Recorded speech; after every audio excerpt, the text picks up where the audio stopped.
Hello and welcome. You are this is Hideaway this week with Noodle and Scummer. And we are going through Asterix and Son. And while I've got you here, because there are quite a few people in the chat, hello to you all. Happy New Year to you. Hopefully it'll be better than the last one. We hope. And are we at Hissy's Hideaway though? Well, we're kind of in the doorway. Hissy's moving house. Hissy's in the process of moving house. I am in the process of rebranding. Don't panic if you see me as Noodle or other things as it goes on. Once I've actually finished, I will do a full. So I'll let everyone know. Now, before we get into this, and I don't really want to. I don't really want us to go too far down this. Did you see the meme I sent to you and a couple of I tagged you and a couple of others in the other day? Because I'll share that on screen briefly. No, but if you want to share it on screen, I get so many notifications on Twitter these days. I miss things. Okay. I believe it's in German, but I believe it's a thing. I don't think we've read this one. It's called Asterix and the Idiots. Oh.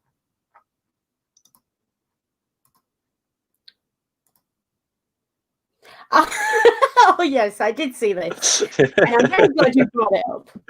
Yes, idiots. Whoever made that meme, I love you. Whoever made that is yes. Whoever made that, you are welcome on this channel anytime. Come and speak to one of us.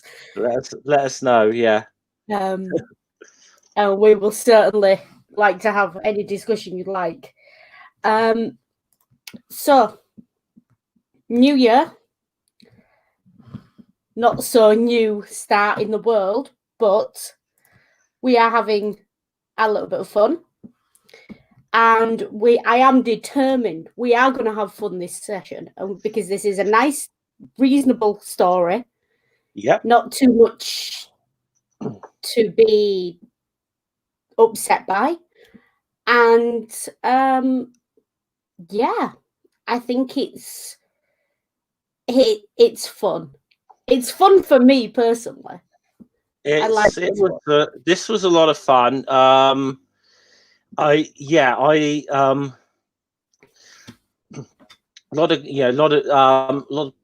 of famous historical characters coming into this one. I'll say that much.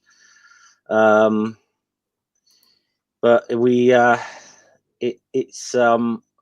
this was quite a fun story, and in a lot of ways, I think you see our Asterix is driven to his wits' end in this one. A little bit, yeah. Which is kind of fun because he has his odd moments, but he's never like that, is he? We've never really seen him push that far. No. So, shall we crack on? Yeah, sure. Now I've got this on my tablet today, so I might be if I get a panel or two ahead, I'd just. Yeah. So yeah, we're on a PDF reader today, not Kindle. So. Yeah. So again. So nice and traditional opening. Nothing much to look at. Landscape's not too bad. Fair enough. Sun's rising over the village as usual, and it's all peace and serenity. Now, as we know, that never lasts. It wouldn't be an Asterix book if we didn't have puns straight away. This time we got it with the chickens. Yeah. The only goalless rooster who has adenoids. Yeah. And it's cockcrow, you goose, time to talk turkey, and you're in a foul mood this morning. So straight away, the puns are straight there. We're in. And yeah, off we go. Get up, it's going to be a lovely day. I know, Alex had such a funny dream last night. I'm going to notice something. Is this the first time I've actually noticed that they actually live together? I always thought Asterix had his hut was his own hut. I didn't. Yes, so did I. But it's never really been revealed where Obelix lives until now. So. Yeah, and I always felt like they were visiting each other's houses in previous ones. Yeah, yeah. I mean, maybe I don't know. Maybe Obelix is having a sleepover. We don't know. Yeah, they could have had like a slumber party or something. Hmm. I can just see these two staying up late, plaiting Obelix's hair. Yeah. It's, yeah. Well, giggling about ninjas and Romans. I don't know. It could. Yeah. Yeah. So he says he's had a funny dream, and he dreamed that the storks had visited the village, bringing the babies people had ordered, and one of them left a baby here by mistake. And Asterix says, "Don't tell me you still believe storks deliver babies." He says, "Why not? I deliver menhirs, don't I?" One of these days, you and I need to have a little talk, Obelix. Yeah. I just. Yeah. How many parents are going to get awkward questions when their kids read that? Yeah. I think one of my favorite little put downs actually is like for basically someone when describing someone nobody likes. I generally said his own mother slapped the stork that delivered him. It's one of my favorite little put downs. It's a great put down, is that? Yeah. Yeah. So here we go. Maybe Obelix has got a point. Yeah. Okay, so go down just a tad. Asterix is going to have a little surprise.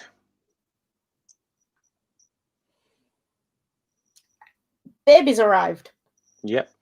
And Obelix is now. Well, I was right because storks do deliver babies, and they made a mistake. If you scroll to it on the screen, because yeah, I am scrolling through it. Okay, maybe there's something going on there because I've noticed your sounds is coming through quite clearly. I noticed you've frozen a couple of times, so maybe it's I don't know. Oh yeah, it's probably just a little jumpy at the moment. I'm sure it will sort itself out, but yeah, it should settle fair enough.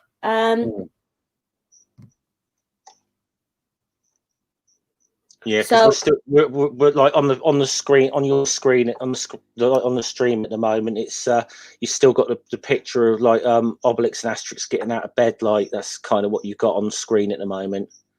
Right, okay, because I have scrolled down, and I can see you're jumping as well, so I'm not quite sure what's going on there. Yeah, okay. Can someone in the comments give us a shout if what you're seeing compared to what we can see? It is what you can see because I've got it going on my phone in the spotter side. Right. So okay,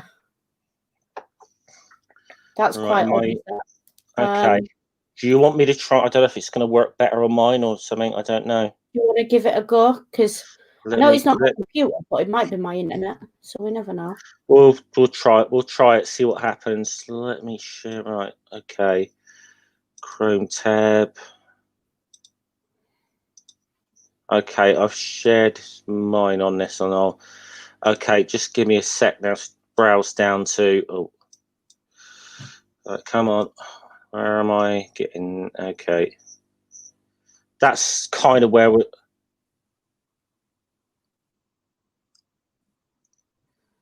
Is it catching I up? think it's caught up now. Right. Oh, cool. I don't know what's going on your end there, but I did. No idea. My internet's supposed to have been fixed, but this is a bit concerning considering how I can sometimes have problems with mine. So anyway, fingers crossed on this fingers now. crossed. Anyway, so this is the little surprise Asterix has. Yeah, I will say that's quite a cute baby. Yeah, you say that to begin with, but yeah. Everyone says that to begin with. Yeah, and this has got to be some kind of joke. And then we got a crying baby all of a sudden. What is it? Guess. But there you go. See, storks do deliver babies, and they made a mistake. Yeah. Asterix is already like, you're getting me down. You're getting me down. Help me calm this baby down instead. Yeah. So okay, yeah. So we got maybe he's hungry. Oh dear, I finished up the last ball yesterday. And I said, Babies drink milk. Babies I drink know where milk. to get that. Okay, so it goes to see. I love this. I said to him, the baby cries. It's cacophonics practicing. You know, he said, no, it's just a stalk delivered to the wrong heart. He's fixated on this stalk thing, isn't he? Yeah, he kind of is. And of course, you can tell by their facial expressions there that that's going to set the rumour mill going. Yeah. And so, of course, Obelix, rather than just getting milk, he borrowed a whole cow in exchange for a menhir. So, does Obelix know how to milk a cow? I have no idea. It's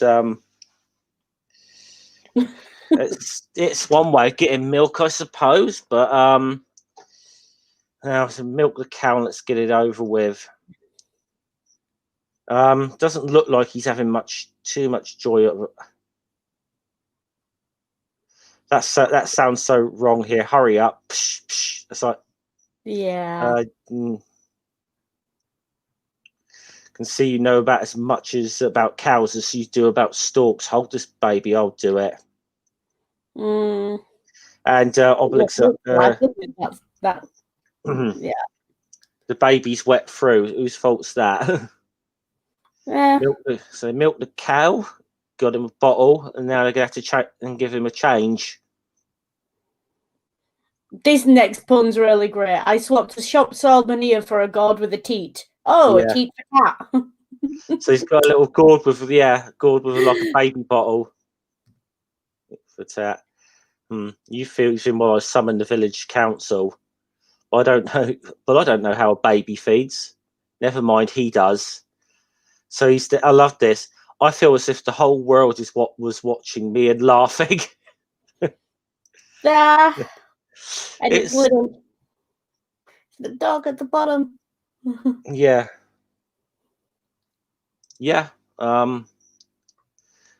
Dog Maddox is laughing anyway. I can't really zoom too good on this, but I do. I see. I've got used to doing these on Kindle, and then now PDF readers a bit. And I see you. So, it's the chief. I see your problem, Asterix. We must find out where the baby comes from and who he is. Urgent. Now, the chief's wife here says, I must point out that foundlings are usually dumped on temple doorsteps or in public places. So that when a baby is rather pointedly left outside a bachelor warrior's hut, people are bound to talk, and think things. Things? What things?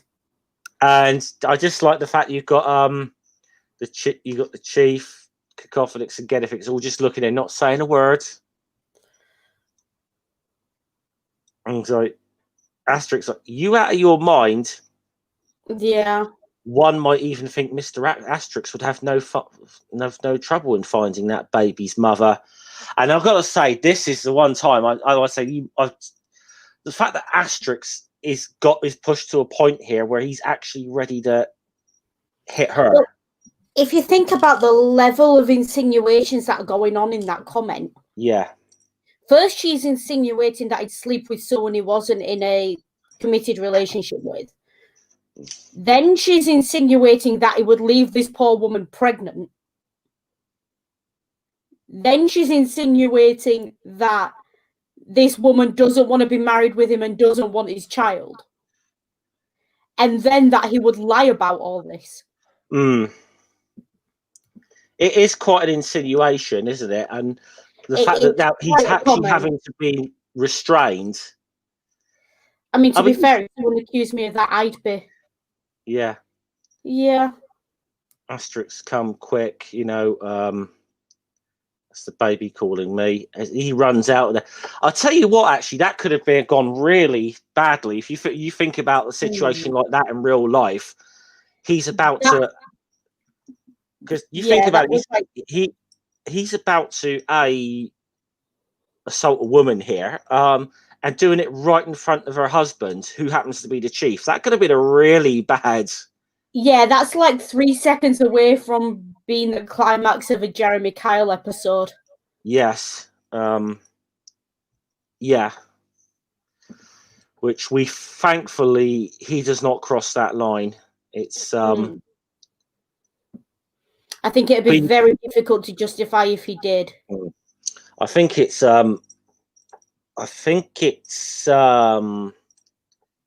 now it's close to this. We see the cat. Anyway, back at the hut. He thinks that the cow's a rattle. Guess what was in the Guess what was in the bottle that Obelix was feeding him? Oh, it wasn't milk. It was by two titles. I bet you went and made this bottle out of a gourd, which was half full of magic potion. Oh gosh. So now we've got a temperamental little baby with superhuman strength. And he said, won't it be bad for him get effects? He says, don't worry, Obelix is living proof of the fact that magic potion is harmless to babies. Yes, but Obelix isn't harmless to everyone else. Yeah, but he says, though, maybe not to those in their vicinity. The poor cow. Oh. Speaking of animal abuse, don't forget to, when we're done here, go on over to Ring's channel for Media Musings. That's a really that's an interesting segue. It's a bit early to do a segue like that, but that's probably the I will plug that today because we're doing John Wick, and I've got to say it.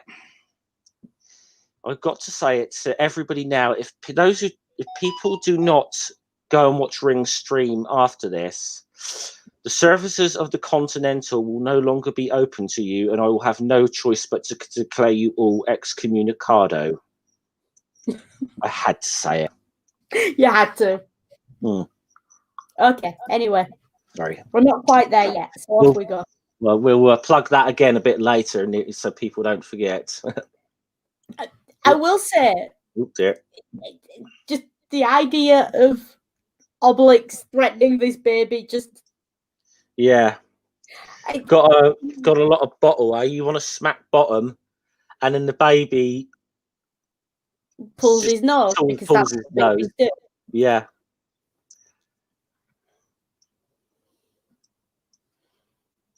So we got a right little this why I hate PDF readers. Okay. So, I don't know what babies are coming to these days. That poor cow. Do you think the farmer they take it back to is going to start a new brand of milkshakes? Oh, possibly. Here's your cow. He's a bit rattled, but he's okay. Next time she sees a baby mine, she doesn't look like such a toy. Rattling cows is bad for them. The farmer's expression. So, okay. Chief Vital Statistics. The chief said, "What am I going to do about this baby?" And then she's come in again. Don't you think you've done enough already? And don't teach that child with your clumsy, great hands. He needs a mother's tender care. I'm so glad the baby did it. Here you are, my little sweetie pie.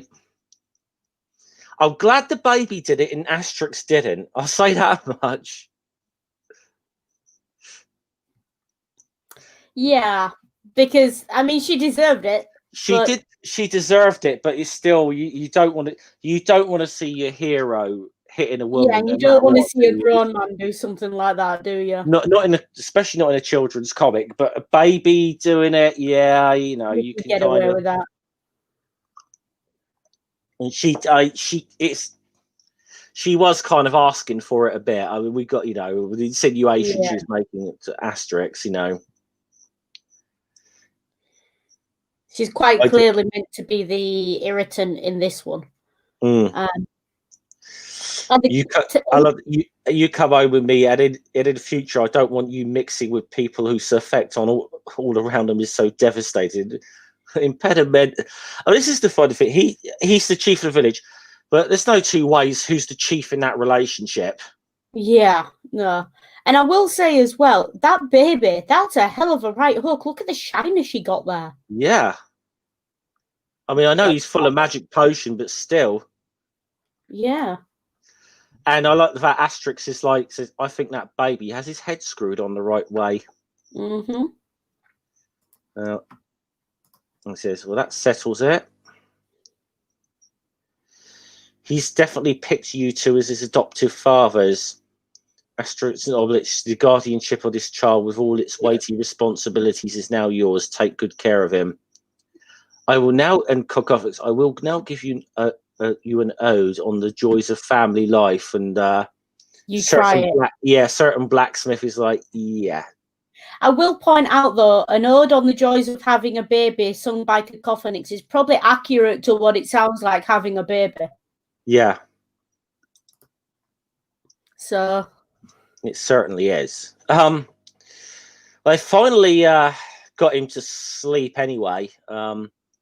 He's gone to sleep no bigger than a wild boar piglet, and he's making as much trouble as making 50 menhirs.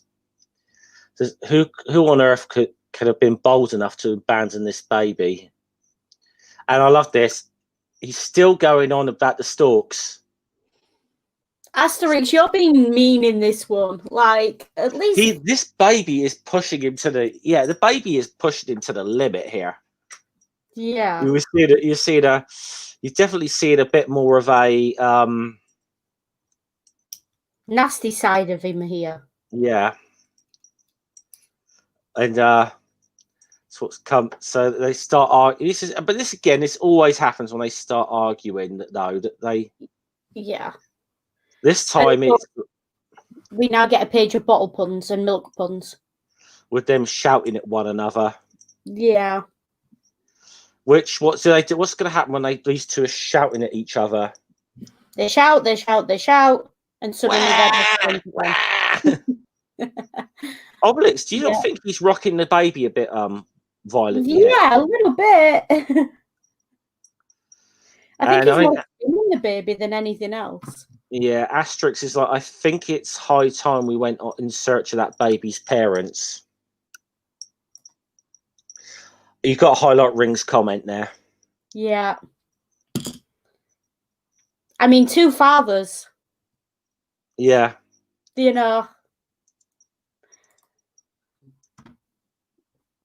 So yeah, Q evangelicals boycotting this issue. I would pay money to watch an evangelical try and defend this series from what they think is a biblical point of view. Just FYI. I don't think they'd like this. I don't think they'd like a lot of these books, in all honesty. But exactly. So watching them try to defend it would just be hilarious. Mm. Well, if it'd have been worse if they'd been worse if the poor kid had been aborted. To be fair, but yeah. But yeah, anyway, off we go. Asterix has decided he wants to go find the parents. Yep. So we'll start by investigating the Roman camps around the village. Dogmatics, you guard the baby while we're out. If anyone comes near them, eat them. You understand? Woof. I love the idea of Dogmatics eating anyone. He's a fierce little bugger, though. He is a fierce little bugger, but can you imagine him trying to eat someone? He gets halfway through a foot and he's full. Yeah. Maybe he'll save the rest for Obelix. Oh, that took a dark turn. That's, of course, he's had lots of experience. I've taught him to guard menhirs. So, I mean, they're putting a lot of, in a lot of sense, they're putting a lot of faith in the dog here. But, I mean, traditionally, you did have nanny dogs, didn't you? Nursery dogs. Yeah.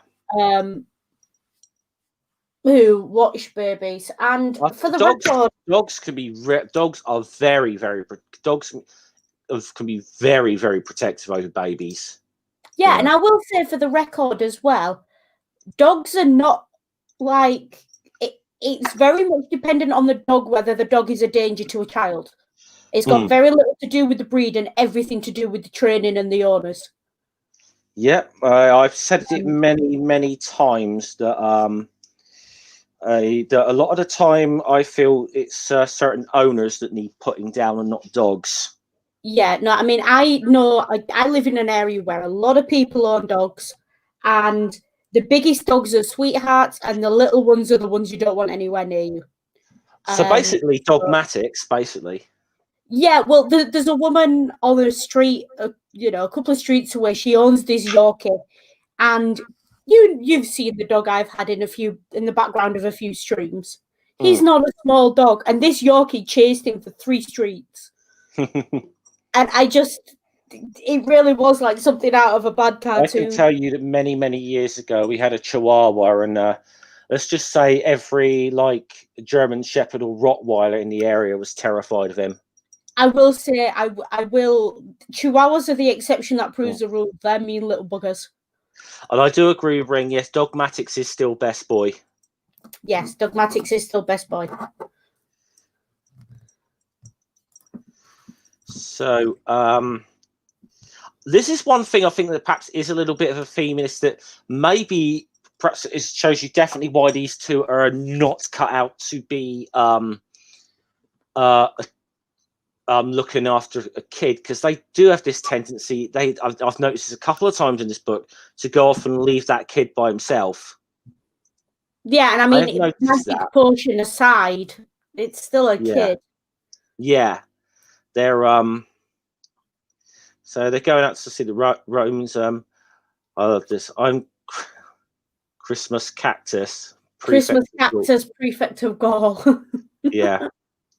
I've come to investigate this, all of this conquered territory, and can take a census of Gaulish villages.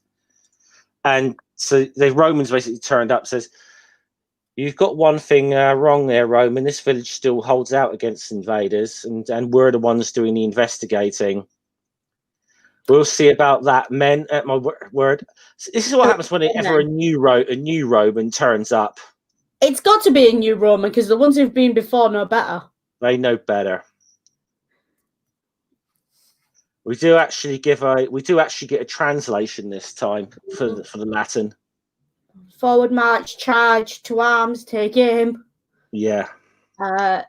Dismount. Yeah. Bang. Oh. So we're making investigations. Do you happen to know of any Romans who abandoned their baby outside Asterix's hut? Don't bother. Don't bother, Obelix. Anyone can see they're new to these parts. So let's go back to Conventum. But it's interesting though. He's been knocked out. He's a little thought bubble there. Says, "Well, now I know enough to go back to Condatum," which Ren's. Yeah. So it's a fair point. So kind of makes you think there's something. So this guy will come into it a bit more. There is more to this, because there is more to this story coming in. As we'll find out. New Roman reinforcements. What fun! Now they get some barking behind them. That's Dogmatics with the baby. Yeah. Yeah. So it's like, what on earth? How did he catch up so fast? He's still well tanked up with magic potion.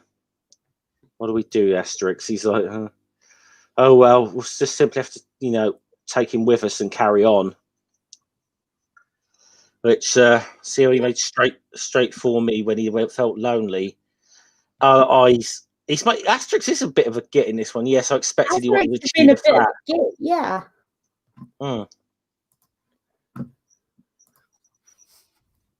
He's not chewing me in any way. What do you mean, fat?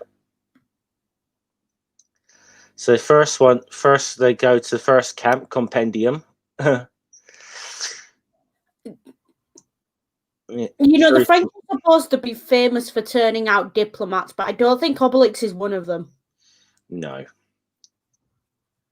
I don't think either of these two are diplomats, really. There goes the sentry. I do like the Jackson delicacy, Asterix. Yeah.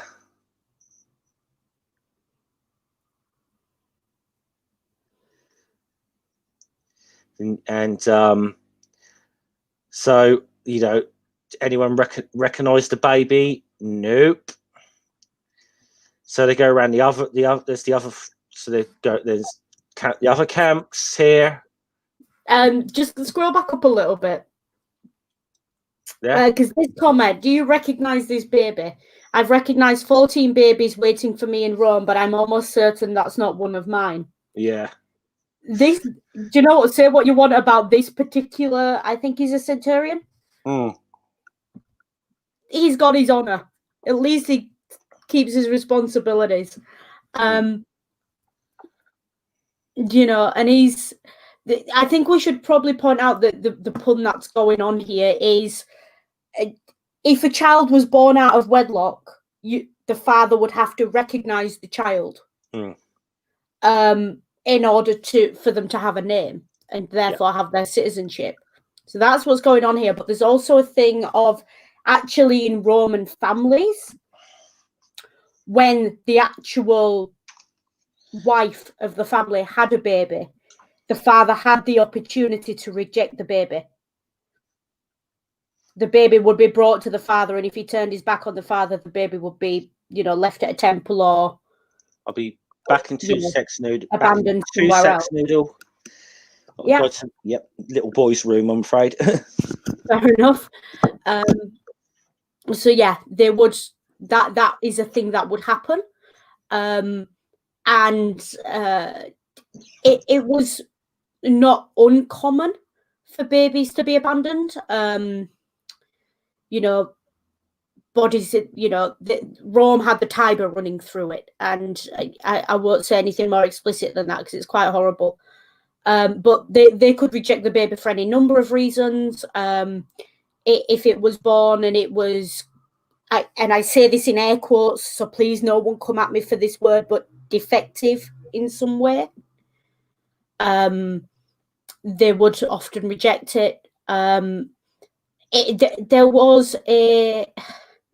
It wasn't a formal eugenics program, but there was very much a bit of, if not selective breeding, then definitely sort of, they were very selective about which children they chose to raise, which in their circumstances kind of makes sense.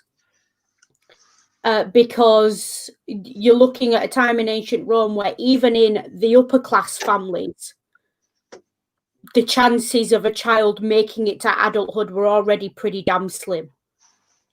And so they were trying to choose the babies that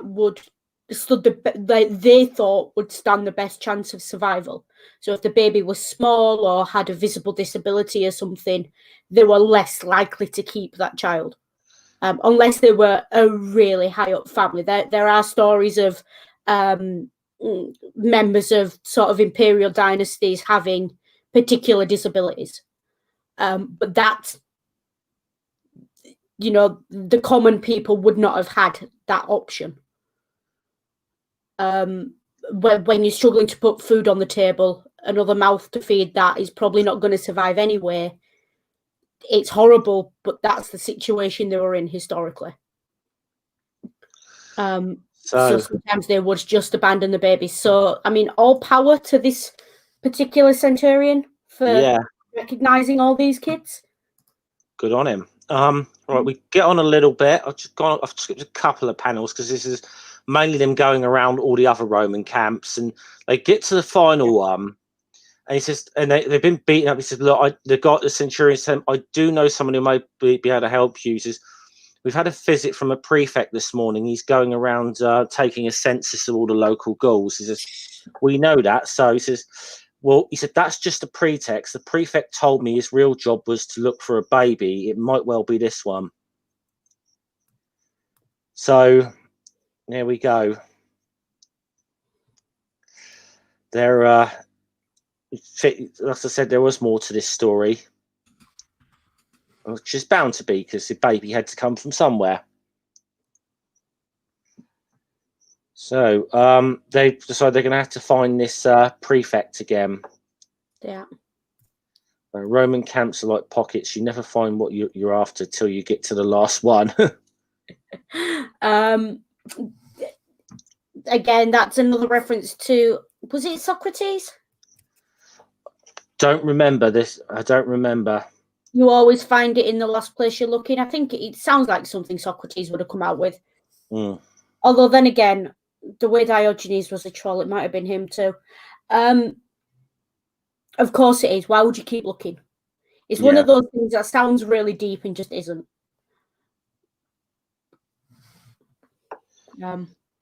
So Asterix now putting his Sherlock Holmes hat on. Yep. So many resources are being deployed to find him. That means that baby must belong to a powerful family. So obviously there's something about this kid. If you know, he says his voices. Don't worry, the prefect said not to worry about taking the census. Is dead easy. He said. And he's said, all you have to do is know how to count. He said, so these are the same Romans who've been beaten up by them earlier. Yeah, and they're griping away, as you do. Like it's always the classic join the army. They said it's a man's life. They said, you know, which is the like thing that always gets to. So Asterix and Obelix are kind of surprise them again. But decide they're not going. They just said, "Well, calm down, Romans. Just take us to your leader. We want to have a talk with him. Stay here and be good, okay?" And he cast us like an old. What's that word in Latin? I know what it means, but I don't know how to pronounce it. Digitibulum. Digitibulum, I would say. Yeah, it's a glove, basically. Yeah. So you got one of them here though. Who's oh, this must be the baby Christmas is acting for. You know what he's looking for. If I take the child to him, he'll make me sort of optio and, you know, cover me with like gold. Mm. He sees an opportunity here. Who's counting on so he's going to take the kids, and the kid's still got a little bit of magic potion in him. Yeah, we got he wants to rattle a Roman now. Yeah, I feel like Obelix has got an adoption in the works. Yeah.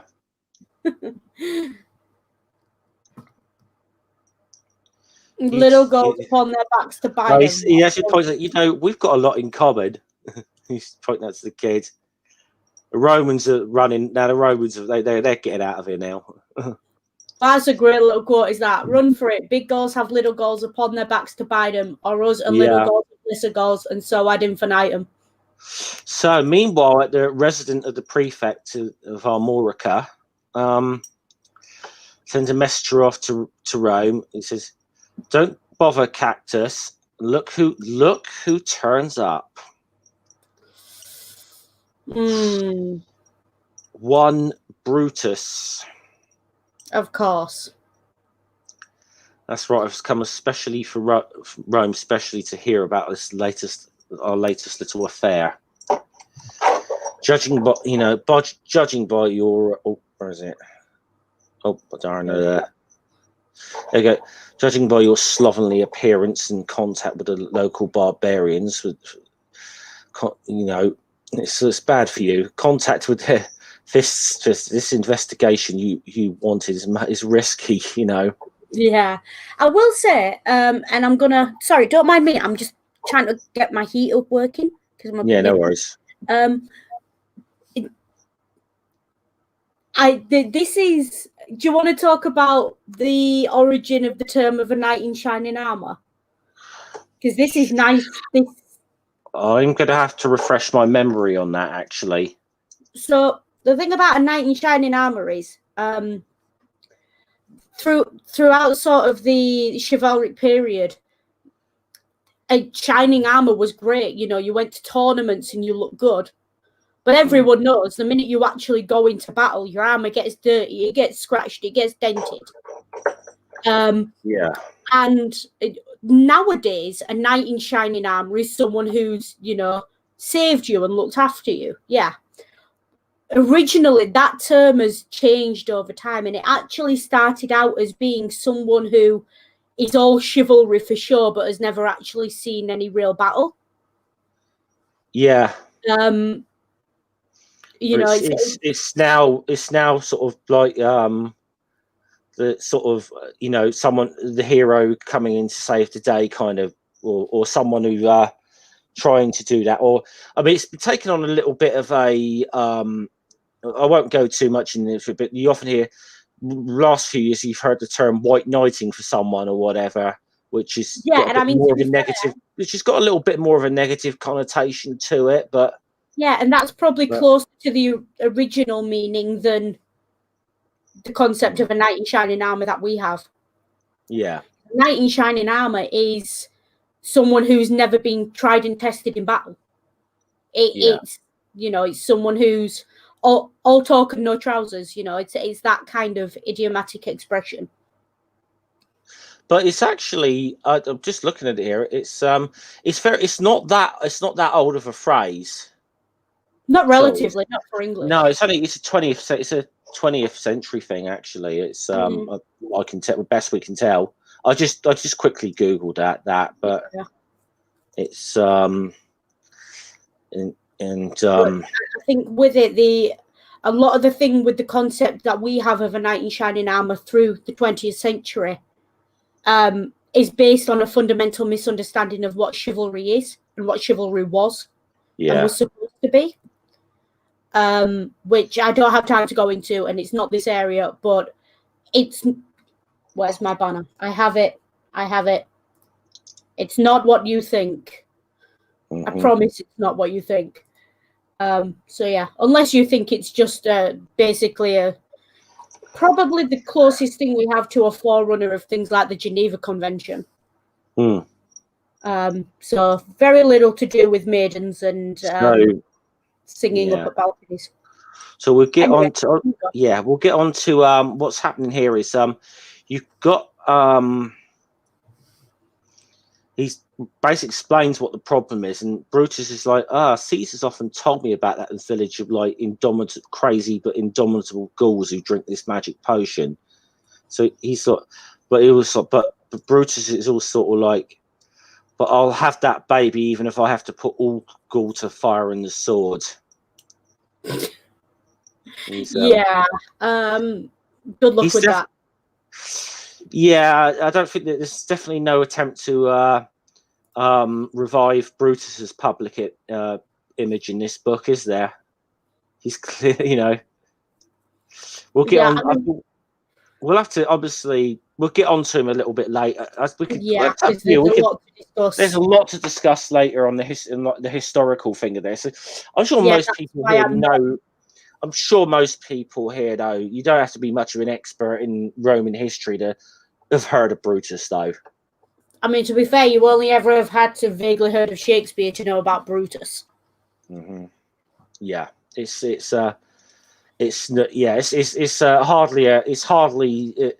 hardly something that you have to be a scholar in Roman history to know about this. Know at least a little bit about this guy and why he's famous. Infamous, I would say, but yeah. But look, Asterix, he knows he's. I tell you what, that potion doesn't offer him to last quite a while. Asterix is. I wonder. Babies have faster metabolisms. Yeah. You think there's another way around?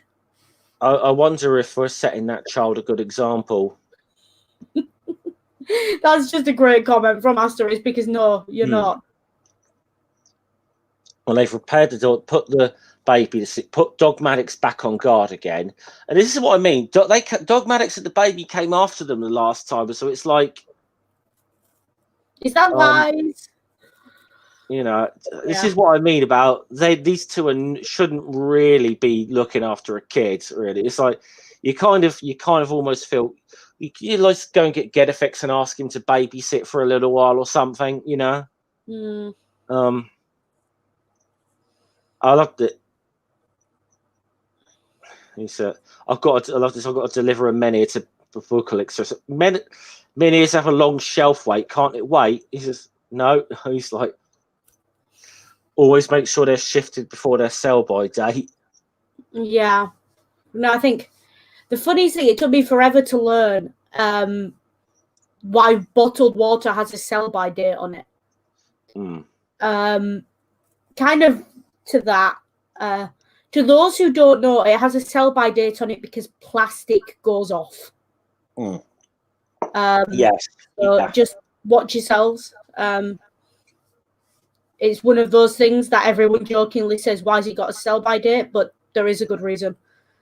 Yeah, it's nothing to do. It's not to do with the water. It's to do with the container. That's the problem. Yeah. And what it will do to the water if it does go off. Yeah. So, I mean, I'll keep a bottle. You know, like I've got one in my hands right now, a bottle of water. I'll keep one for refills for a little while, but not too long for that very reason. Yeah. So, but okay, so where am I? Let me turn my camera back on for a few minutes. Okay. So he's explained them the Romans know they're here. This census of theirs is fake. This, you know, their intentions are clearly not honourable. But we still don't know why someone chose our village as a place to leave a baby. And I think Getafix is obviously because this baby obviously needs protection from the Romans, and our village is one safe place where the Romans would never dare to show up. Which makes perfect sense, really, doesn't it? Yeah. Obelix crashes through here. Since I'm going to see this guy with the men here, and she's like, I'll pick up another cow for the little lad. And says, Obelix, my boy, I wish to goodness you'd take that menhir off before coming indoors. Menhirs are high fashion indoors. Says, yeah, too high for my door by half, you idiot. Yeah. Funny, he gets in Mooster's vital statistic. Not my fault. His door isn't up to my menhirs. So he's bought him a menhir to pay for the hire of the cow. It says, there'll be something. They've done this. I ought to be able to read what this guy's saying very well here, because they've clearly done him with a bit of a carrot cruncher accent here, which is kind of what I got, you know. Yeah, I think that's what it's supposed to be. OR be something that wants to ask you, Obelix. I be Farmer Bill's cowman. It's that accent, isn't it? To be honest, do I even need to put an accent on for that? Because I'm just. I don't think you do. No, it's a bit of. I don't know if anyone else will have heard of them. You might have, Jeff. The Wurzels. It's very. Yeah. Very much. It's a bit Wurzel Gummidge, isn't it? It goes a little bit. It gets a little bit more pronounced the further west you go with me. But yeah, West Country. People in it's strange because even where I live now, that the sort of Hampshire dialect is something that's the language. It's disappeared. What's the language? The accent and I mean there are some certain little slang words. They seem to be disappearing and it's weird. You go into certain parts of the county, like Portsmouth or Southampton, there used to be their own little accents as well. And Southampton used to be something halfway between like country and Londoner for one time. So it'd be like, I'm from Southampton. Southampton, yeah. No, that's happening up north as well. A lot of accents are sort of merging and changing. I think because we're all so online and we're all so interconnected now, we're actually talking to people who live more than 3 miles either way of us. Yeah. Yeah, wrong accent, dog. It's not Ebigum. Ebigum's northern. That's your neck. That's your neck of the woods. My neck of the woods is that. Yeah. Bit south of me actually is that one Ebigum. Yeah. Although I am just down the road from Ilkley. Yeah. Because I saw there's like some snow up in Yorkshire this week. I got to say this because someone posted the fact that there was a postman out there delivering in like God knows how many feet of snow the other day. They say they see these Yorkshire folks here, they won't. So they don't let nothing Oh no, affect my him. Well, postman. I just did point out to them. I said, yeah, but if he was a Geordie, he'd still be wearing his shorts. Yeah. I mean, to be fair, my postman was wearing shorts the other day. I nearly offered him a hot drink. The poor bloke looked freezing. We got a word for postal workers who wear shorts this time of year. Idiots. Yeah. Anyway, that's I won't say too much about my esteemed work colleagues. I love this. Look at how about a regular milk run? You deliver milk, buy the bucket unpackaged. I deliver menus. Where shall I put this one? Oh, over there with all the field with all the others. He's got this. What's this beautiful menu collection for? I said, oh, don't use that for now. They do say land hereabouts ain't no good for growing nothing out but stones. So I might as well see there being a wolf still. Wolf still says, and I love the fact here you got a little Asterix has got a similar experiment was going on at Stonehenge. It's as good an explanation as any. Yeah. I think it might, and Asterix finally. I think it may be wiser for one of us to stay at home and babysit when we have to go out in future. Obelix, yes. Which one? Well, in a word, you. Yeah. He does seem to have. To be fair, he does seem to do better with the kid than Asterix does. So it's. Yeah. Because my tact and delicacy are better than yours when it comes to looking for baby's parents, and that's what The other words, you could have just said you're better with a kid than I am, not been a dick to Obelix there. Dogmatics and the baby have gone. Of course they have. We go and look up. Naughty little boys like that ought to be kept indoors. Well, the fact is, we did. It looks like he's gone through the village. He's causing havoc. Yeah. I don't get it. So you go around and is it Getafix's door? Getafix's door. Baby, well, I think the magic potion's worn off. He says he's got a taste of the magic potion, I think, is the thing. Yeah. Meanwhile, so you got going on with the Romans here. We have. So can I just this conversation? Yeah. This conversation, Brutus has got some nerve. So the dreadful secret of that child's birth, Cactus. And you also know the equally dreadful secret of my plan. And if you betray me, it will be the worst for you. What, me? Betray you? Do I look like a traitor? Yes, but I have no choice. Yeah. So if you serve me well, I love the fact this goes. I'd sell my mother and father to serve you if I hadn't done that already, Brutus, son of Caesar. Only adopted son of Caesar, and all I'm asking you to do is bring me that baby. Yeah, I think I will say I won't plug it. If you've ever seen the TV show Rome, it's very telling as to why Caesar adopting Brutus is not necessarily the act of mercy we would think it is. Or forgiving him for that matter. Again, in ancient Roman society, your honor was kind of everything. Yeah. And you were honor bound to essentially, I don't want to call it slavery because it's not, but you were honor bound very much to obey and to be loyal to someone who forgave you like that after what Brutus had done. It's more, and that Caesar did that gave him so much power over Brutus and the rest of them that it's similar to the thing with like oaths and hostage taking and arranged marriages, anything along those lines. Yeah, very much. A lot of the times, keeping. Yeah, I will say, and there's a part in again a TV show Rome where Brutus's mother tells him, you know, rather than being forgiven, you should have died, essentially. Yeah, and that was very much the attitude, because forgiveness was, it made you.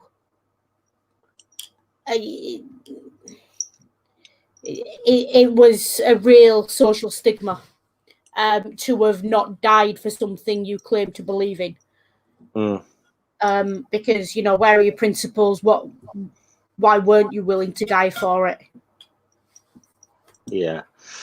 So meanwhile, back in the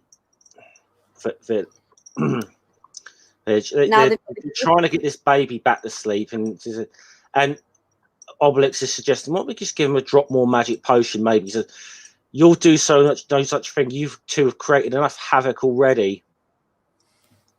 Asterix. I think Obelix has finally had enough here. All right, then. I get the idea. Mustn't treat this place like home, must we, Dogmatics? He left me holding the baby. Oh, very clever. I feel like we're supposed to assume that they moved in together into Obelix's home, and I think maybe, Asterix has been a bit of a dick in this, really. He has been a bit of a dick throughout this one. So he goes chasing out after Obelix. Now, don't be silly. Come on, where are you going? Home, aren't we, Dogmatics? But you know my home is yours. No, it's your home, and I know when I'm not wanted, so let's forget it. So it looks like they have kind of moved in together or something, and Obelix is obviously going back to where his back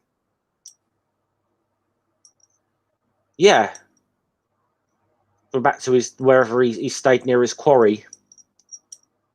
But he said, "I'm sorry, I'm rather edgy at the moment. I do need your help, Obelix." Look, I know I'm prone to seeing things like this, but this is not.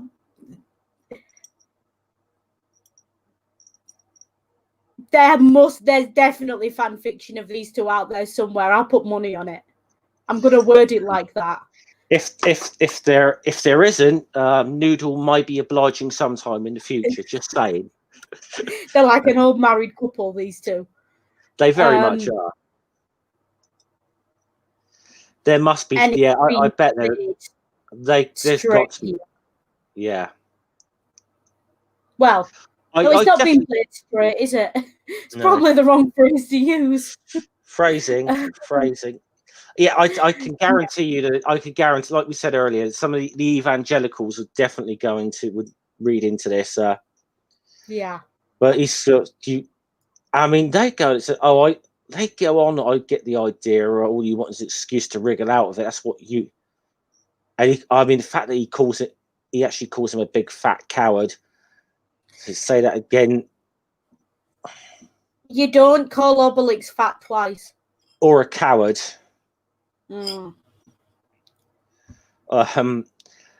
Get a fix come along. Aren't you ashamed of yourself quarreling like that? Two friends, brothers in arms. And sorry, Obelix, I wasn't thinking what I was saying. Says, that's all. That's all right. It's my fault. Asterix, listen. Am I really fat? No, of course not. Just well covered. That's all. You know. I mean, you big silly. Yeah. Yeah. I think somebody needed to have a little word with him, because Asterix has been a bit of a dickhead in this. Yeah, a little bit. He's been a bit of a dickhead in this book. I mean, I get that he's stressed. Maybe people are just kind of like that. If they get stressed out with the caring for a child at times, they get snappy and edgy. And I think he's just done that. He's snapped at Obelix a lot, and really Obelix hasn't done anything apart from being dumb enough to feed the kid magic potion, of course, he hasn't really done much wrong here. Yeah, and I was just... he hasn't done anything that's out of character for Obelix, because even that's, you know, who would imagine that the one gourd he picked up with a teat had a magic potion in it? Why would you put magic potion in a gourd with a teat on it? So now the yeah. Anyway, so now the effects of the magic potion are worn off. Maybe we could hand him over to a nursemaid. It's worth a try. He stopped crying. The worst is over. I mean, Gedifix is pointing out the only trouble is that they've got at the moment. The only problem he'll let near him is you two. Hmm. And then they go in. Of course, the baby's gone again. So Doc Maddox is on the case there. Get him on his scent on the case. It's there. Asterix. The baby's fallen into the cauldron of magic potion. Gedifix. Oh no, that reminds me of something. There wasn't much potion left, but enough for the effects to last longer this time. And we know what happened to Obelix when he fell in the pot when he was a baby. So yeah. Well, Gedifix is saying, this is suggesting that maybe there's not going to be enough there to have a permanent effect on him, but I really take to you. I think I only feared the worst.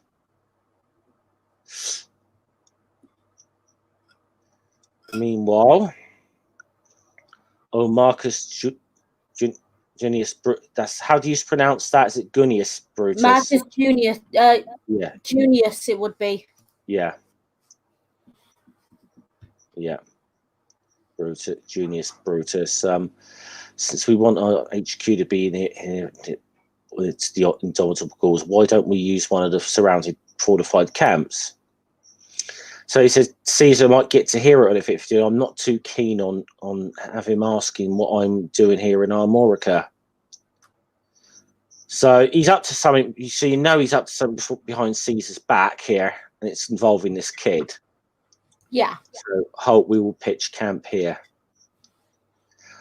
Element of truth to this. Once again, watching the Roman manoeuvres and that, they cut down some trees very quickly.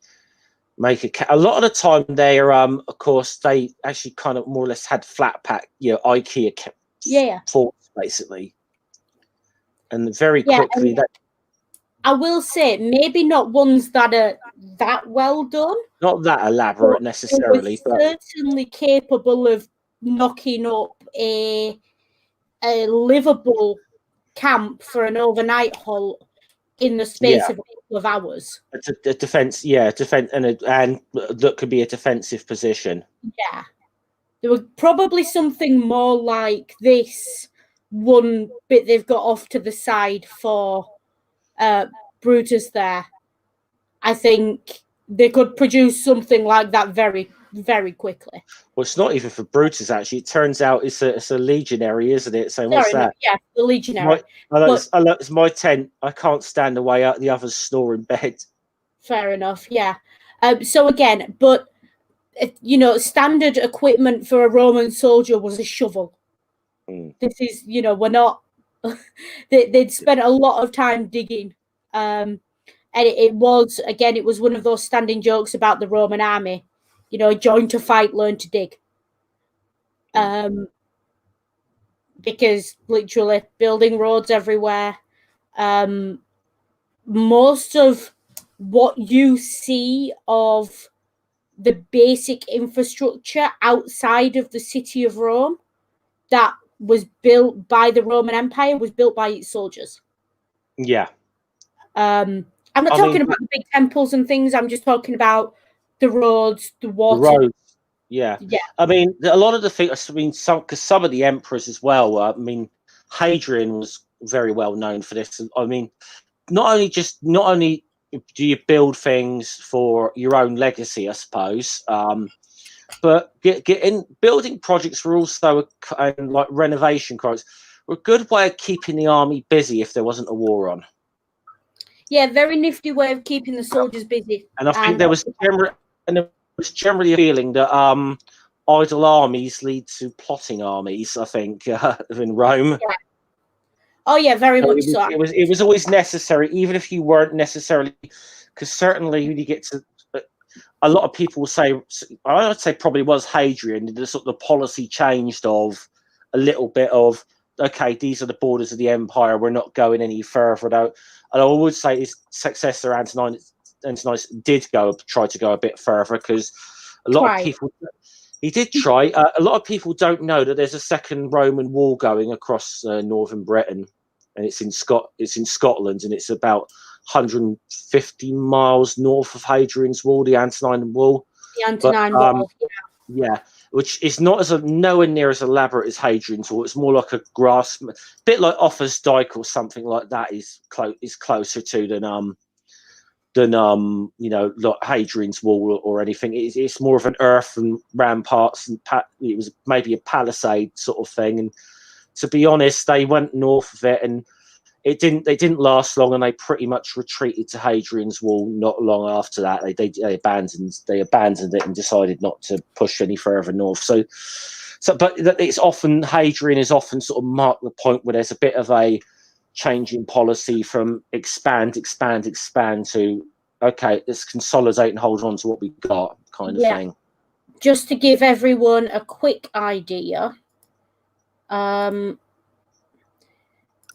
let's see. This is what we're looking at. So you've got Hadrian's Wall down here. We all know where that is. And the Antonine Walls are good. Well, basically, it's pretty much if anyone knows where the Firth of Forth is, right? Yeah, if that's the border. Anyone knows where the Firth of Forth is, right? That's Edinburgh's on the sort of southern bank of the Firth of Forth. So yeah.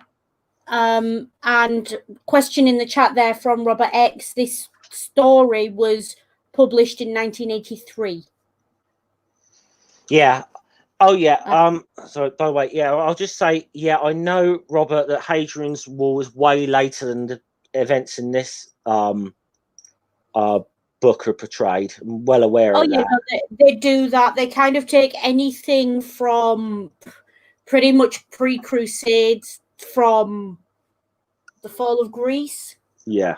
Massive. It was switch. Yeah, I was just more using that to kind of, illustrate a bit of a point there about keeping the soldiers busy. Keeping the soldiers busy. And yeah, I mean, even before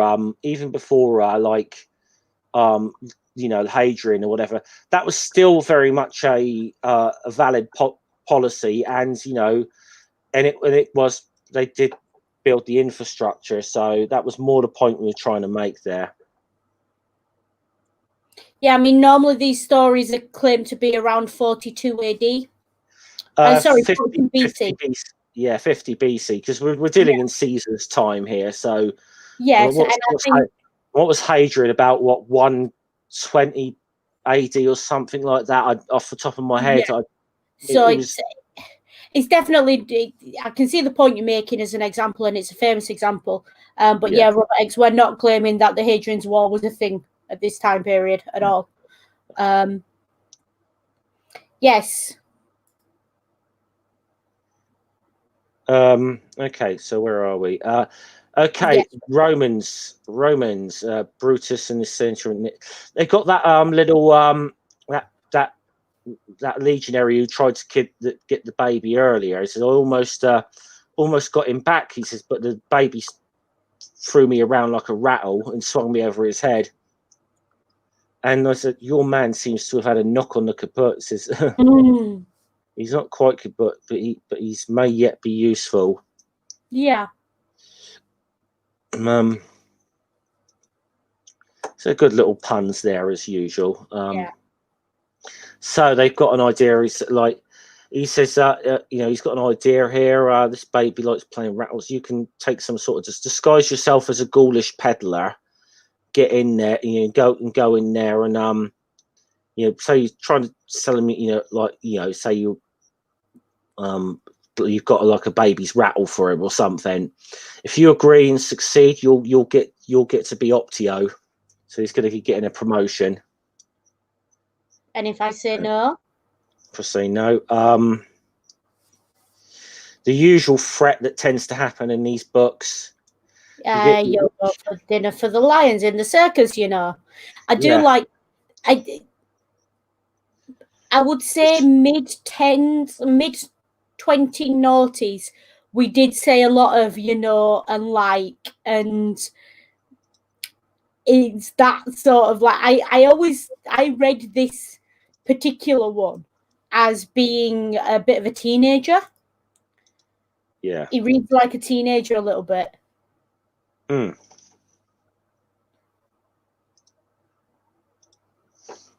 Yeah. So I dress him up as a peddler. Poor guy. He gets kicked out of his own camp. Says they don't like peddlers and circulars at his camp. He goes up to the Gaulish village. Just out there, get out. We don't like peddlers or circulars at our village. And he says, look, mate, I don't know what sort of bother anyone. He says, I'm only selling baby rattles. I said, rattles? He says, that's different. Go and see Asterix. He'll be glad to buy one. So you'll find his house easy enough. It's the one with the door bashed in. So you get to Asterix's house. Knocks on. So he says, "My name is Aromatics. I'm like the sort of a peddler. I was told like you could do with a rattle. And I thought, keep him quiet. I'll buy your whole stock. Kiddies love my rattles. Watch this." And guess what's happening to him? He grabs him. He's going to be the rattle again. So what? He just prefers the peddler of rattles to the rattles of the peddler. That's all.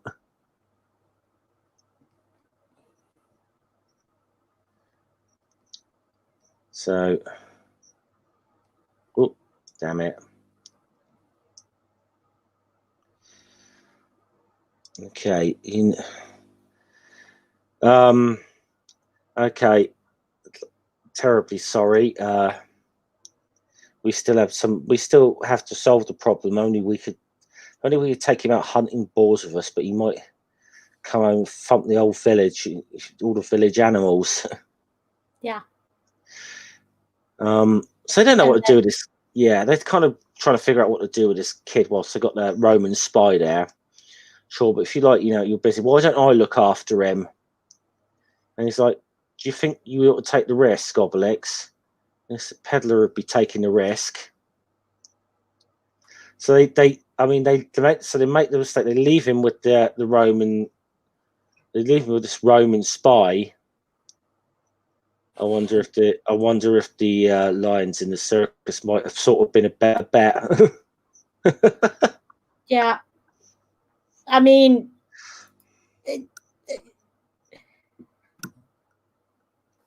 the baby falls to sleep, but not for long. He's had enough. He runs away. So the baby's chasing after him. He's help. And then baby wants a nap, so yeah, so he has a nap spider. Oh, no peddlers in the camp. So he gets back to them. He's running. He runs in. He runs back here, and he's hiding up the pole. Someone protect me. Come down here. No, he said, I'd sooner go to the circus. It's So meanwhile, Dogmatics is sniffing up the baby. He said that peddler was no more gold than I'm a Rome, and I'm a Roman. He came into that camp to kidnap the baby. Funny thing is, the Romans have been keen to get hold of that child. They know there's something. I mean, they know the Romans are after the kid. Yeah. Here he is. And it says, I always thought, Obelix says, and all together now. These Romans are crazy. So, They found Dogmatic finds the baby, sleep him. Take him back in the camp. So the guy he won't go. He said, promise me that little monster's not in the camp. He's done that. So that is plan B. He said, now drink this pick me up and tell me what happened. And so next couple of panels he's kind of telling him what has happened. He said that little monster's got superhuman strength like that. Those ghouls, you know. But he said, he did point out that the ghouls are having trouble with him. He asked if Asterix himself asked if he knew a nursemaid brave enough and strong enough to look after him. So giving Brutus a bit of an idea here. You failed in your mission. Think yourself lucky. He goes, I think I've earned my promotion to Optio. He says, you think yourself lucky you're not going to the circus. So he didn't get nothing out of it. Yeah. I think in a way he did earn his blooming promotion going through that, I think. He definitely did, yeah. But, you know, needs must and all that. What he said about the nursemaid gave me an idea. Why don't we send one to the village? We haven't got any nursemaids in the army. That's why. Yeah, what do you mean, me? And he said the sort of lunatic he used was, you know, so poor Cactus here has got to go out dressed as the nurse. I like this as well. He walks out there. Have a gorgeous, like a bit of slap and tickle.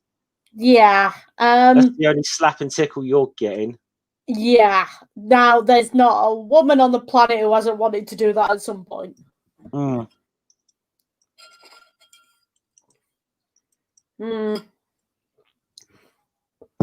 It's not going a bit too far, mate. Keep your trap shut. To be fair, isn't that the sort of reaction? Wouldn't that be the sort of reaction if a guy said that to you, Noodle? Pretty much. So yeah. So getting into the ghoulish camp, and the ghoulish sentry asked the same thing. No, I would not. How about your sister then? Wolf. Rather rude, but what a voice. Yeah. So typical. Yeah. Gossiping. There actually, I've noticed a couple of these books. The women in this village are a bit awful like that.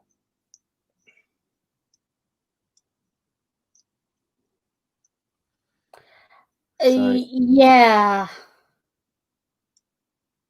They are a bit gossipy, but of course, explains it's a nursemaid. And can you tell me where to find the warrior Asterix? And of course, you thinking what I'm thinking? They're making assumptions again. Yeah. I just And I heard you were looking for a very experienced nursemaid. Says you're not one of our villagers. How did you know I was looking for a nurse? Oh, these things get around the region.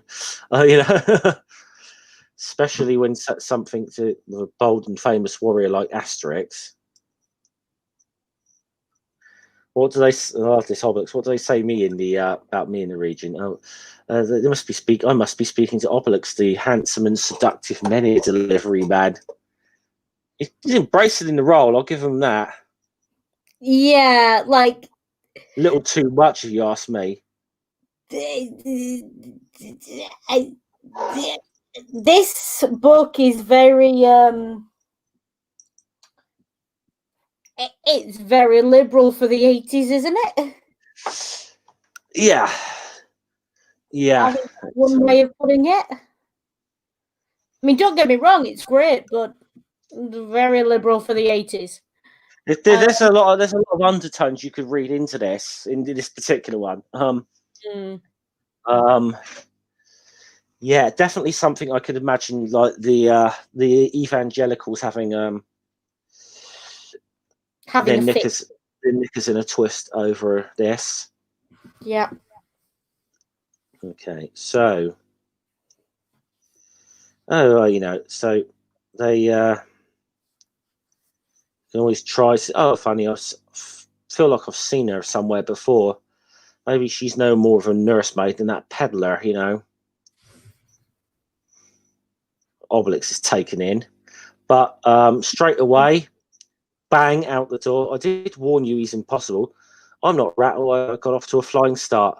There goes the puns. Yeah. And you see it, but she thinks that I'll get hold of you, you little. Yeah. And everyone's listening back to you now. 10 to 1 on the baby. You're on. 10 to 1 on the baby. Bang. Yeah. It's no use trying to tame that little monster, my dear. Mind your own business. I think the nurse's voice is breaking. I was only going to.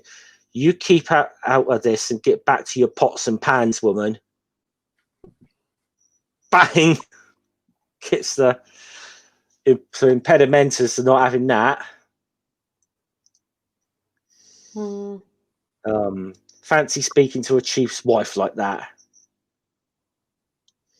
He's kind of broke character momentarily there. Yeah. You see, the trouble is that baby drank some of the magic potion left in the bottom of the cauldron. So I love the way he's thinking to Oliver and my seat in the Senate. Definitely. And let's try and get you off to a less flying start. Yeah. And Asterix is trying. Bless him, he's trying. Yep. He's trying to sing. I'm not going to try to sing, but suffice to say, I've heard very few people who can sing that song and not sound like cats on a frigging chalkboard. Yes, I just mixed up my idioms. Seem to be working. It seems to be working though. Yeah. Was it Cacophonix isn't happy? I call it that you've brought someone outside to sing. I call for equity. You're not a nurse though, are you? I'm a bard, and only bards have the right to sing. Now you've gone and woken him up. Can you do your shouting elsewhere? Madam, I'm not taking orders from any strange nurse maiden. And I'll shout if I help save me. Yeah. Doesn't even care for Cacophonix's speaking voice. So we should point out, well, isn't Equity the name of the musicians' union? I think something. So. I'm trying. Yeah, there is. It used to be called something else, I think, but it may be called that now. It's just called Musicians Union in the UK, actually. Union for creative practitioners. Yeah. So nice little pun there. Yeah. So it looks like our Roman spy seems to have got the baby off to sleep again, and now it's like and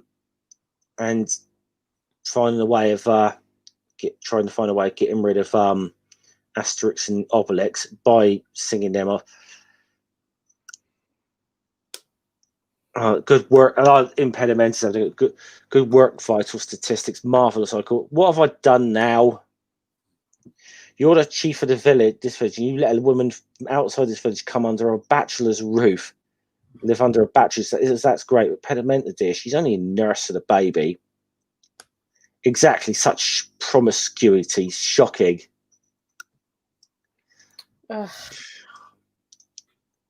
She's been pretty damn awful with this, hasn't she? She's a nasty piece of work, yeah.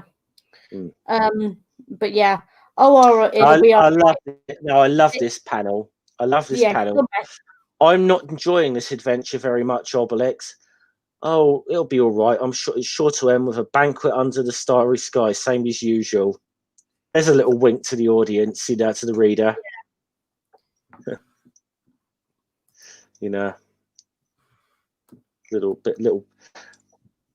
So, little bit Deadpool before Deadpool in a way, Yeah.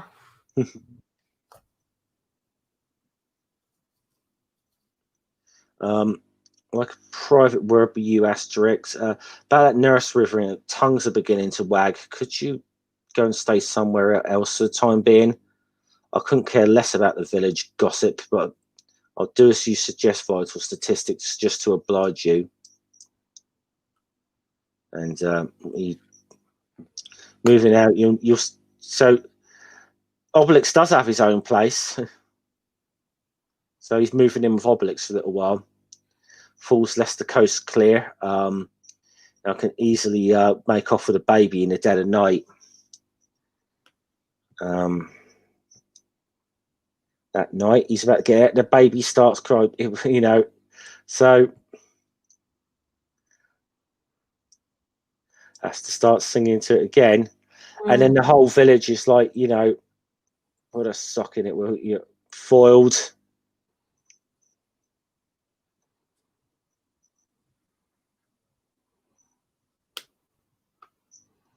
Next morning, he's burping the little bugger now. Come to think it, how I don't know if that. I know that. How do I know that potion's still working on you? Smack. Yeah, that's how you know. Everything. The magic effects of that magic potion are going to last much longer. Just depends. Judging by Obelix, they could last forever. He's like, I'm not sticking around there. He's like, I'm not sticking around here dressing up in these clothes forever. I'll risk it. Oh,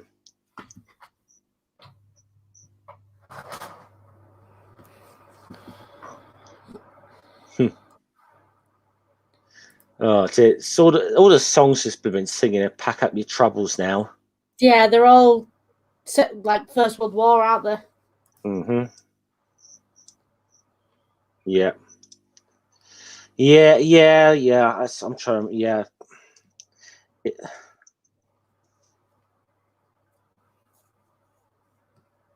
Yeah, pack up your troubles in your old kit bag. Which very right. Where am I? Sorry, trying to sort this out. So the maid's going off to pick mushrooms.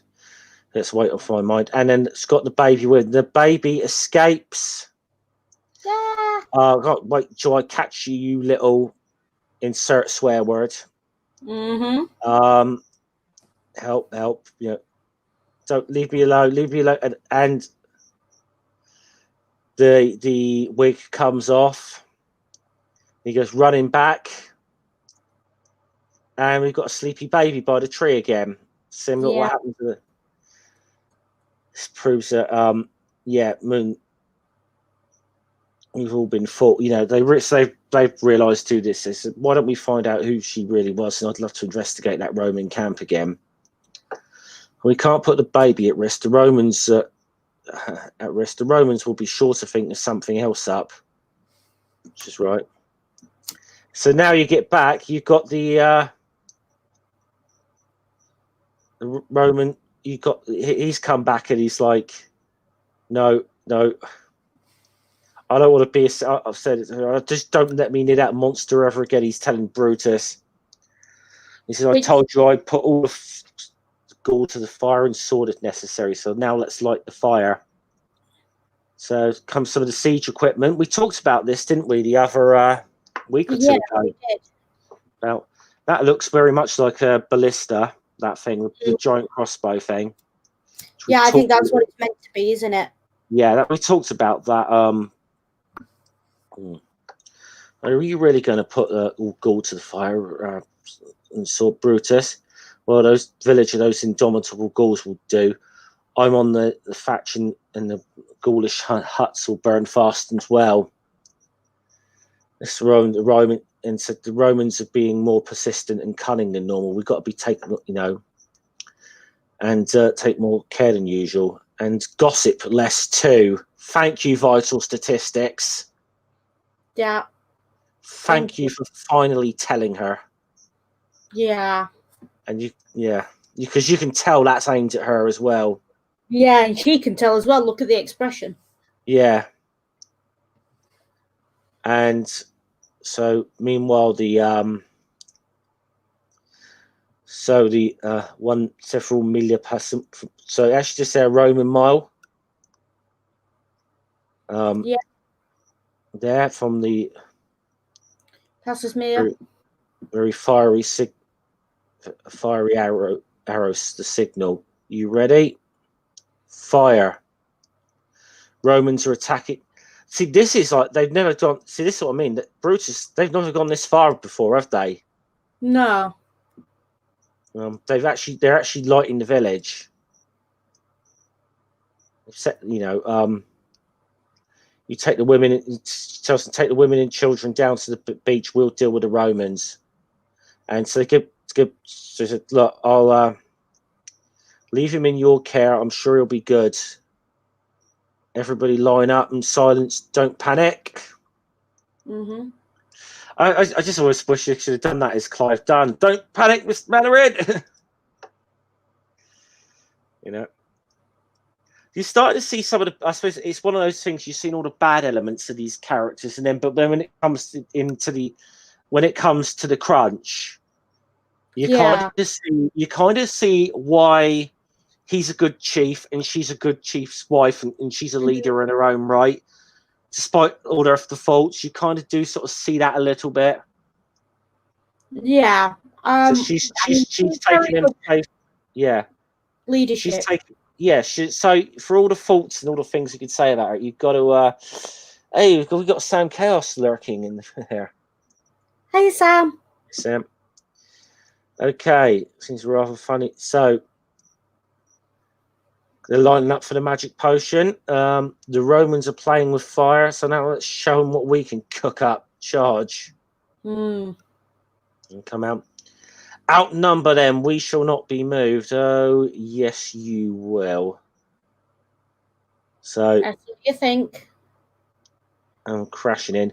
Meanwhile, they got the women and children there. Stay there. Hand me that baby, good woman. And this is, come and get him if you dare. You don't scare us, Roman. We've had our portion of magic potion as well. How do we get, and I love the fact that one of the women's staff said we didn't get any of this. And there's like, shut up. Yeah. But the baby jumps off and he goes over there, so leave it to it, So this is the terrible little monster. Oh no. Oh right, I do remember they make an appearance. They do, but it's all right. This is all right. It's only one panel, isn't there? I think, but the Gaul. He says, so the Romans have enlisted the pirates here. He says, do you swear those crazy Gauls are not turning up? Oh, they're too busy right now. So the pirates have learned, to be fair. You're off at dawn. Look, Asterix the peddler again. It's I've met the nurse. And I like this comment. It's a good thing we outnumber them, or we might have been moved. Yeah. Now tell me what's really gone on. It says, oh, mercy. Orders. These are orders of Caesar's son Brutus. Which we explained that one earlier. Adopted son. Where is Brutus? On the beach. You knew you'd send the baby to safety there. So in a way, the whole battle was Brutus sacrificed then to getting a thump into. Yeah. Smart move, really. And well, Brutus was, he was a strategist. Yeah, I failed you. A Roman snatched him and took him on board the pirate ship. I can still see them on the horizon. Do you think you can swim out that far? You do really ask some stupid questions that sometimes. Asterix. Sir, I was only thinking. Of course I can. So he's going out there with Asterix and Dogmatix sitting on his back. Going out to the pirates. If we paid you, but we don't get, yes, you don't get paid until we disembark at Brest. So that's all very well, but that must be worth a lot. Is it even more than you think? Yep, mind out as you're scrolling. Yeah, I know. So Gauls has come in. The Gauls are coming, and they're abandoning ship. They know better by now. Which is it the next one or?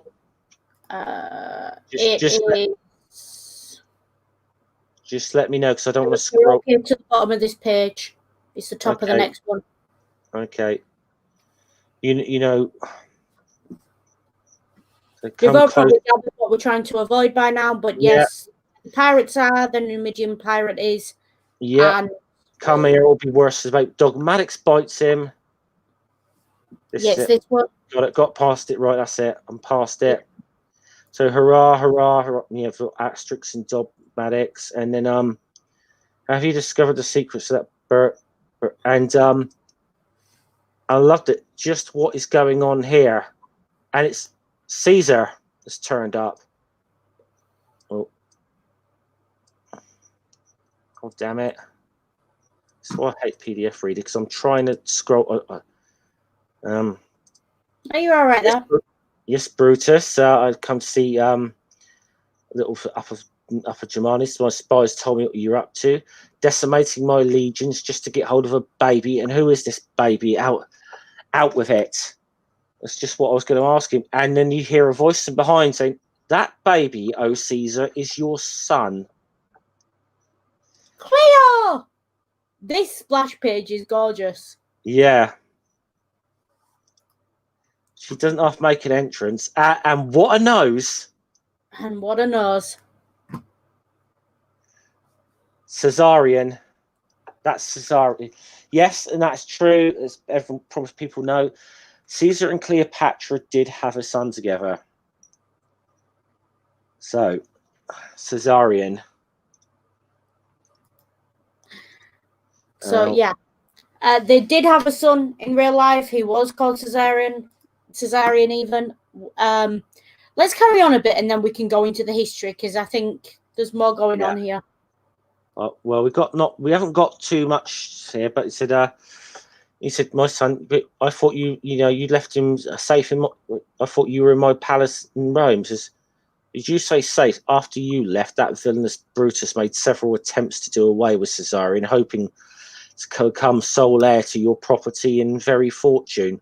So I decided to send our son away to the one place where I could be sure he'd be safe. These village of Gauls that still hold out against you. All right, I know. All right. So he's a bit of a henpecked husband here. I get the impression. Yeah. Brute, and he had like et tu, Brute. And I like this. You too, Brutus. Caesar sometimes repeated himself. Yeah. Like that. You will leave immediately for Upper Germania. It's nice bracing climate, and there'll be barbarians that will teach you some manners. Yeah. And Cleopatra, forgive me for taking advantage of you, Asterix. Oh, that's all right. I'm honoured to be by your faith in me, Queen Cleopatra. The baby's disappeared. And it's like, oh, not again. She's gone to sleep under a tree again. Yeah. He likes trees, same as Dogmatix. It's a good sign. And I'll have solid gold trees made for him. Honestly, I wouldn't put it past her. Yeah. Queen Cleopatra, and we're sorry that we can't invite you to celebrate this happy event in our village, but it's been burnt to ashes. But this is the end. So what about the banquet? I promise you, my engineering corps will rebuild your village, and I'll hold a banquet on board my galley. It's the least I can do. So not quite the usual ending, but we end on some reason I can't seem to get the bottom of the page on here. That's as far as my PDF will go. Hang on. Does it? Oh no, I've got it. I have got it. It was just it was being a pain. So we've got. Oh, actually, I don't want to stay on there too long. Actually. Yeah, no, that's fine. Let me get rid of it. I'm going to take the thing off altogether now. Yeah, no. So they're on the ship now. That final splash page does have a note that reads. There's an image in it that I didn't spot earlier. That's all. That's why I got rid of it. That's fine. I've just spotted it myself. If not quite the sort Obelix expects, it's held under the sunny sky of Amorcia. My tongue's not working today. Amorica, on board Queen Cleopatra's galley. Everything else is the same as usual, including the boar, and Julius Caesar himself joins the party.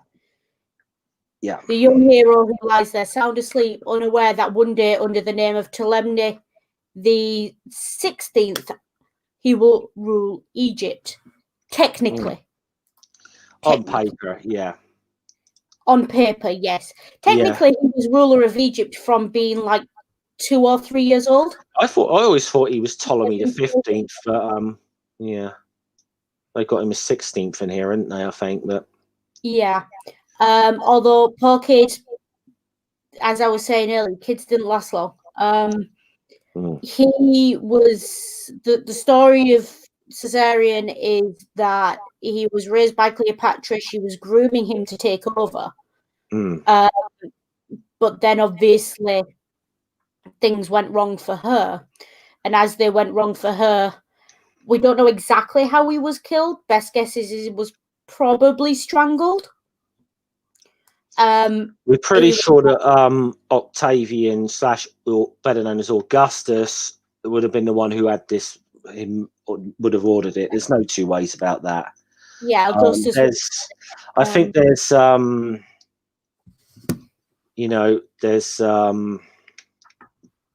it's probably not long after the Battle of Actium where Mark Antony and Cleopatra are, because she commits suicide herself, obviously.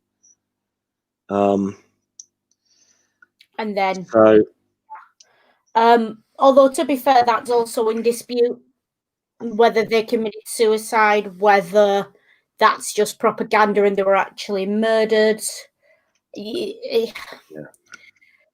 Well, we think it's probably the case that Antony may have committed suicide. We don't know. I mean, Cleopatra a little different because we know she was definitely in custody of the Romans. We don't know.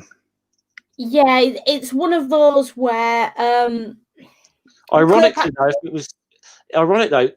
if it was propaganda for the Roman at the time to do that, ironically, it's made Antony and Cleopatra seem more heroic in our times. That they're sort of sacrifice and love for one, because that's the story told nowadays. Which at the time, Octavian would not have been looking to glorify either one of them. Yeah, it's not necessarily ironic though, because the thing about Rome is she'd opposed them for so long. She'd been their ally and their enemy. And to minimize her abilities would have only made Rome look weaker. If Rome is going to be brought to such problematic issues and that, then clearly she had to be something special. But there was also the fact that really when Octavian was playing his hands against Antony, because really the empire was at that point, it was pretty much divided between Octavian and Mark Antony. It was pretty much divided between the two of them.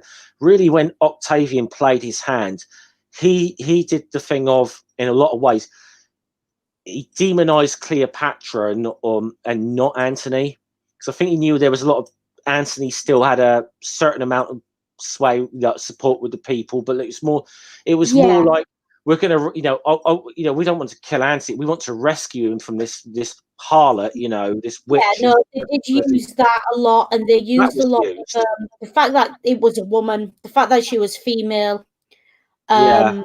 the fact that she was Egyptian. It's a classic nationalism, us versus them, locals versus foreigners thing going on. Even though she's descended from an Egyptian line, from a Roman line, even the Telemnis were Romans. I thought they were Macedonians. I think one of the Telemnis at one point was a senator. Okay. And she's from that. Just obviously, the original Ptolemy was a general of Alexander's. Yeah. So they were Macedonian, but they'd had senators and things, and they'd worked very closely with Rome for a lot of years. Yeah. Problem with trying to figure out which Telemni we're talking about, the Telemni family tree is a wreath. Yeah. A lot of incest. A lot of incest. Brother and sister constantly. Cleopatra was officially on paper like married to her 10-year-old brother. Yeah. It was, and I think her parents as well. Yeah. There was a lot. Rather a lot. So, on the whole, what do you think of this book? I thought rather enjoyed this one. I enjoyed this one. It was amusing.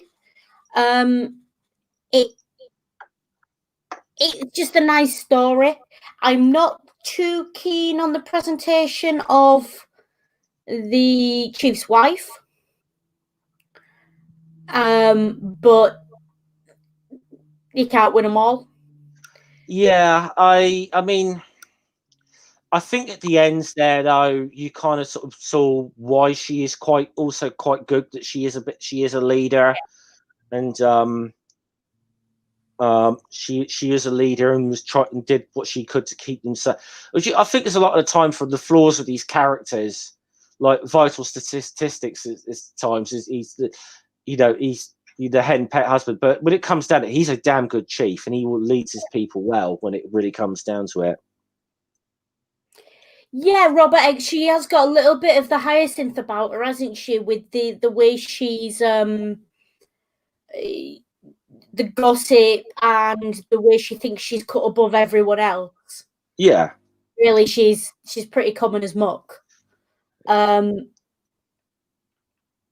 Yeah, she's definitely. I think we've said that in a past stream that she's got an air of Hyacinth about her. Yeah.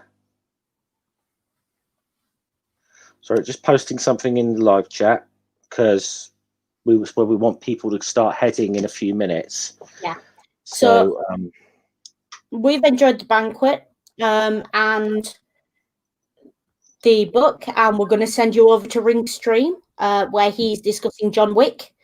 Bring your dogs; they're safe there. And that should be fun. I'm joining in on that one as well. I know Jeff is, so we'll both be over there. I've watched all three of those. I've watched all three films this week, and I can't wait till the next one. Next one's going to be about another year or so, but I'm looking forward. It's action. It's action. It's certainly not, the most. You got to suspend your disbelief a bit with John Wick, but it's fucking a lot of fun. It's not the most philosophical movie ever made. It is a little bit mindless action, but it's fun, and I think we need that. But if you do want to, we did Die Hard a few weeks ago around Christmas, so we had a lot of. That was just myself and Ring. So hopefully we'll see you guys over there. So that should be starting in between 5 and 10 minutes or so. 5 and 10 minutes, I think, yeah. Yep. So I think we probably ought to bring this to. I'll just say I don't have any sort of dates, time specifically set up yet, but I hopefully on my channel coming up in either the next week or couple of weeks, I'm hoping to get Tim O'Neill, runs this website History for Atheists, on my channel some point this week. I haven't got the exact date and time, you know, represent it. And I'm hoping Ethan, better known as your friendly neighborhood atheist, we've talked about possibly we're gonna kind of come on, maybe just do a one-off, our own kind of little version of something along the lines of media musings. We're just going to geek out about Cobra Kai, basically. I think it's what we're going to do at some time. I've got to get them set. They're yet to be set in stone, but these are things I've got hopefully in the pipeline this week. So, well, good luck with that. I'm currently in the process of rebranding, setting a few things up. So watch this space. Like, comment, subscribe. Thank you all for joining us. The couple of new, I think I saw at least one relatively new name in the chat there. You're more than welcome. And to all the usuals as well, thank you for joining us. I know it was short notice this week, but we will be back next week as well over on Scummer's channel. What are we doing next week? I believe, now I think the next one, if I'm correct, the next one, I believe, I'm just going to go through quickly find the list of the books. I believe the next one is Asterix and the Magic Carpet. Let me double check on that. Let me just double check on the list of books here.